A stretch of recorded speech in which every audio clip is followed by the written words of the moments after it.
Hello, and welcome back to my channel. If you're, one of my subscribers, if you're new here, hello. It's been a while since I've made a video, but that's mainly because there's been nothing to react to in regards to Red versus Blue.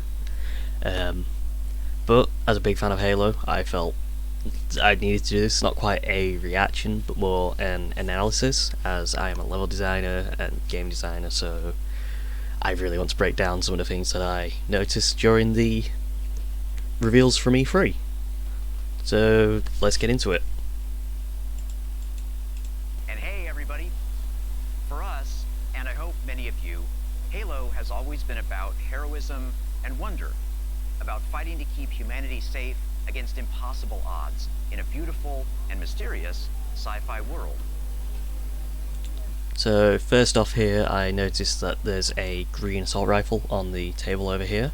My guess is that could be to do with like loadouts maybe in campaign. I don't know, it could be that. That's just my first guess. Additionally, we can see there's a mongoose, so vehicles will be spawning here. We've got marines and a bunch of crates. Plus we have this green beam here off the tower. My guess is that's a location marker, which we see another thing that could be one as well. This here I love with the banished base in the background. That's a really nice way of seeing the landmark from this like base camp for UNSC.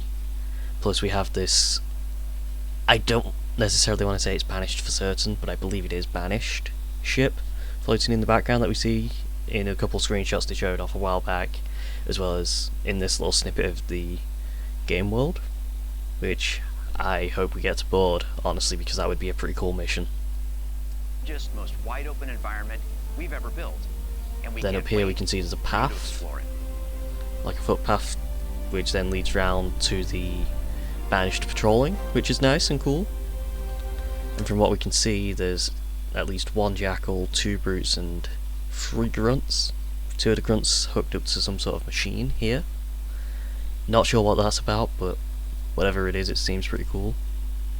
Maybe, yeah, I don't know, you blow that up and it kills the grunts.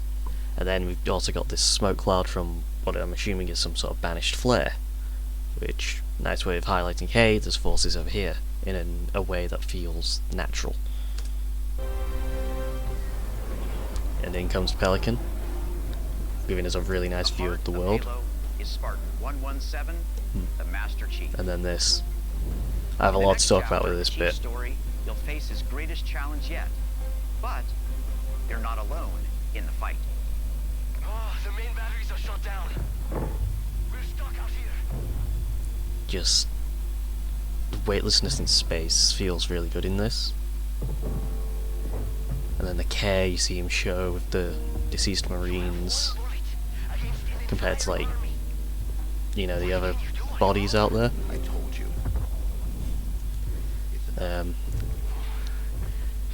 A detail I see a lot of people not notice is this, where he grabs the magazine here for the Magnum. Not Magnum, the sidekick. I still need to get used to that. A lot of people don't seem to have noticed that, but clearly, you know, he grabs a new magazine and uses it. Like that there, when he throws the jackal body, that's so much less care than he does show with the marines. Like, just here, he almost hesitates, but he knows he needs the weapon. I need you to understand. And then there's here, There's not much time. harkening back to Halo 3. It's not quite the same as the dialogue from the mission floodgate that Cortana has, but it's a nice little callback. Same with the musical cue.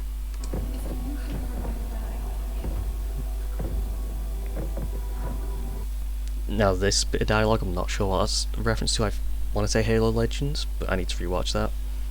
But it wouldn't surprise me. And then this into first person. Such a fun way of going into first person with the grappling hook. What happened? Where is Cortana? And this AI. I have many questions about her. Obviously, it's clear that she is made to be like Cortana. That's something she even says. She's another Cortana model, which is harkening back to Halo 4, when Cortana talks about another Cortana model possibly being used to replace her, which is really good storytelling, and I'm so glad they brought this in.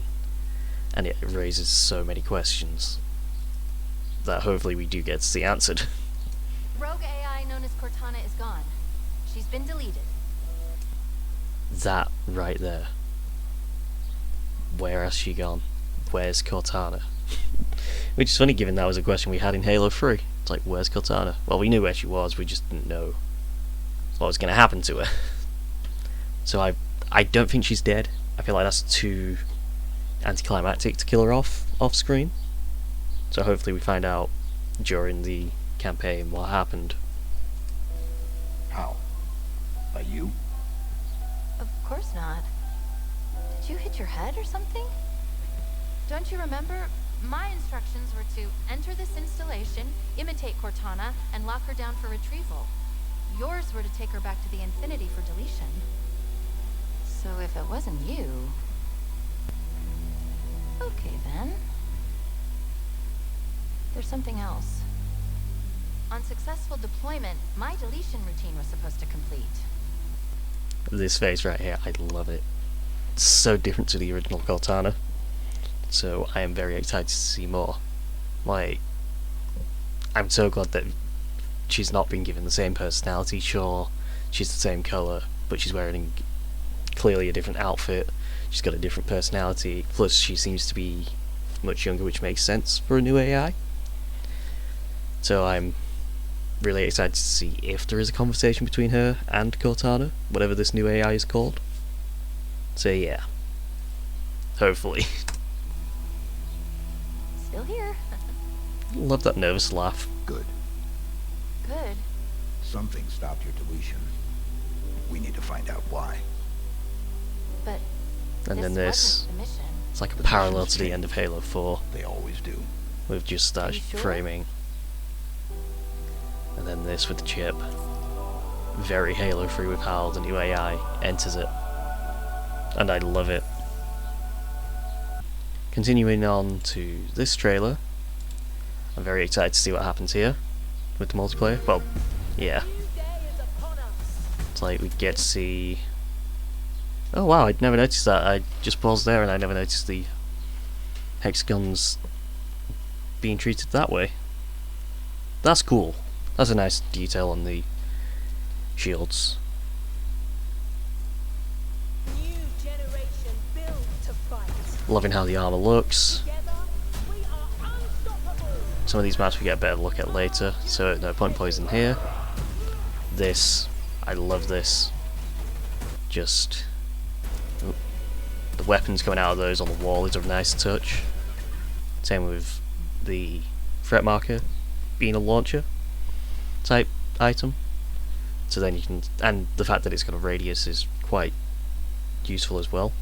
So say you launch it around the corner, you'll be able to see anyone around that corner, which is going to be very useful if you say playing capture the flag and you want to know if there's anybody at the flag.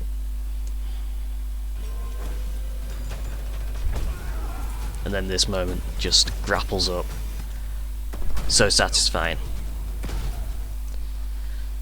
Now this weapon is interesting because I want to say it's Forerunner, but at the same time it doesn't match any Forerunner designs that we've seen previously, both in the 343 era and the Bungie era games. So if it's not Forerunner, it could be some sort of hybrid technology type weapon. My first guess would either be some like hybrid between Covenant tech and Forerunner tech, or it's made by the Hannibal Weapon Systems, which in the wider lore are the people that make like the Railgun. They made the Hannibal Mantis from Halo 5, stuff like that. So they have a lot of experimental technology. So I'm very curious if this is something they made based off of Forerunner tech, which if it is, I think would be pretty cool. Another detail I'm really liking about this map is the verticality. It seems like there's a lot of that, which plays into the whole grappling hook and how useful that will be for traversal as well as combat, which you'll see a bit more later in the trailer.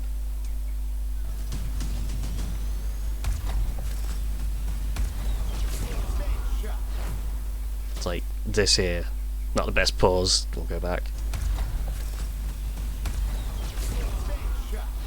that right there, that's a nice vantage point over the point. You've got a lot of space from what it looks like, and clearly this is a training area type map, so this is reminiscent of the pit from Halo 3, and that I think is a really nice addition to the game, because it's been a while since we've had a map like that, especially an official dev-made map. Not that the Forge maps that are like that aren't good, it's just, it's nice to see dev maps again like that. Gravity camera coming back is really nice. The blue lights are very Halo 3. That is a really cool power-up, equipment even. I am definitely excited to use that, because I have seen many noob combos over the years that I'll admit I probably should have done better against. So having a bit of a counter to that is very nice and welcome. Also, actually, I just realised, gotta go back to that.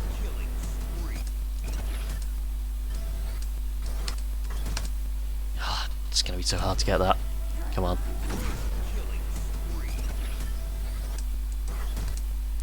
Anyhow, I'm gonna have to go frame by frame.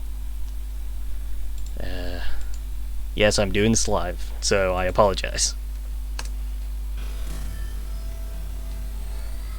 Give me a look at that plasma pistol. Yeah, that's very Halo 5, that plasma pistol design, which I'm fine with that. I was never bothered by the change, so I'm glad that they're keeping some stuff from that. So yeah, that's a nice addition to the game sandbox that I'm glad to see return. Hopefully it's a bit like the Halo 5 one in how good it is in combat as well. And then this here, Avery J. Johnson Academy of Military Science. Love that detail. Very nice callback to one of the most iconic characters of the franchise. Surprised it's a science facility, not like Marine Corps, but at the same time I feel like Johnson would be happy with that. So yeah, plus this area seems like it could be a place where there's a hill. Obviously there's not one right now, but this would be a good spot for something like a hill, or a bomb, or the oddball in Oddball, or any other objective. And you've got at least that path to the left, where that red Spartan's coming from, and the path which the player just came down, which is very exciting.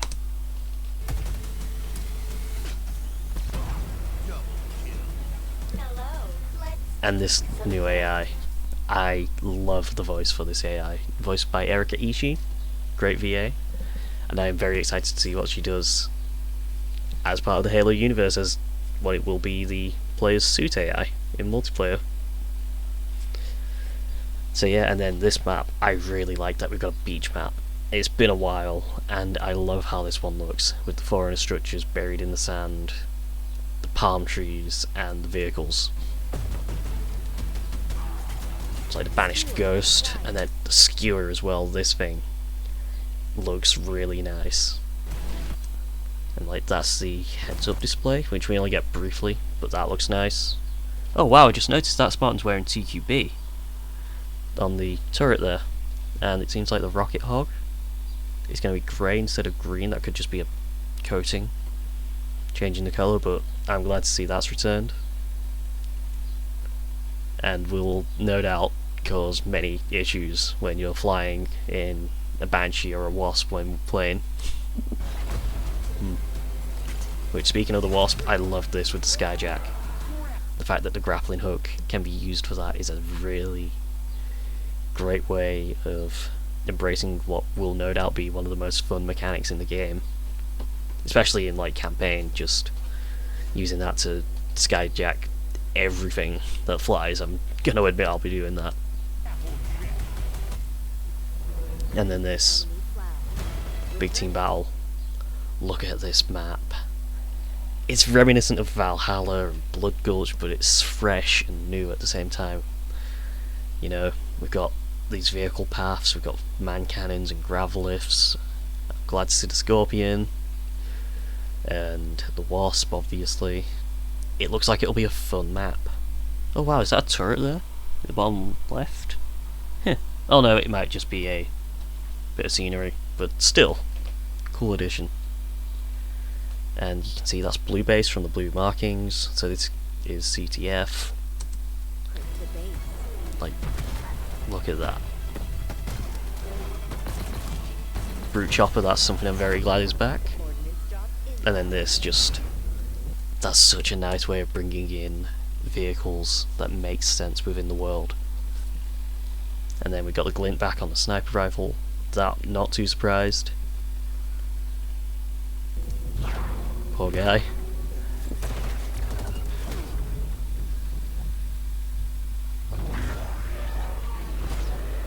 It's like, look at that Banshee. So nice of a redesign. And then this really nice detail here is they've brought back these emblems for the teams that I know were in Halo 2 heavily for like the bases, and to a lesser extent in later titles. Before in Halo 5 it was just a R and a B for red team and blue team respectively. So I like that they brought this back. This here, the flag carrier no longer uses the Magnum, or the pistol I should say. I still need to get used to the sidekick. So no longer can the flag carrier defend himself while carrying the flag. Hopefully though you can flag juggle. I know that's a staple, so it would be a shame to see that go. Please call us at your earliest convenience. So yeah. And then this here. Welcome back, oddball, being a skull. Yeah, would do that, wouldn't I? Like, look at that, that's such a good redesign.